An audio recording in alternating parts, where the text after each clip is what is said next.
Abusiafo ne adofo me ma obi akwa aba eha eye mame beki kitchen. Mame beki kitchen die eye bia nyina ye aduane. Maka choose buya eba.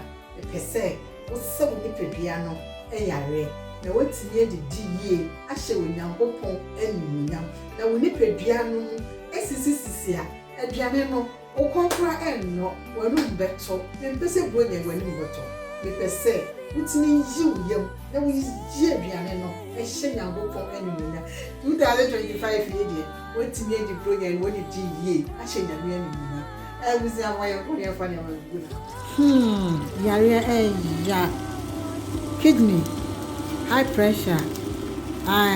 musu ye so nko wai moderate atahwe eno ni mame high biem emobo biem wadro ni turmeric 1 teaspoon na mafa akekedro e de aguhu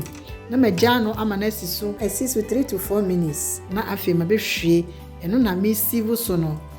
simple biwia na machim lemon juice na medi agum se woni lemon juice wo ho a na wo lime so wo ho anketwade wo ho a obetumi edibi atum opa emfa ewo no ekora entum wo de nom ne saa enye de aye ne ho bisibi na enye nwono so nti abra wo no nom ne saa no anopa empty stomach no na wanom ansa no be breakfast di ma me mesra wo kidney no ebe yira akọ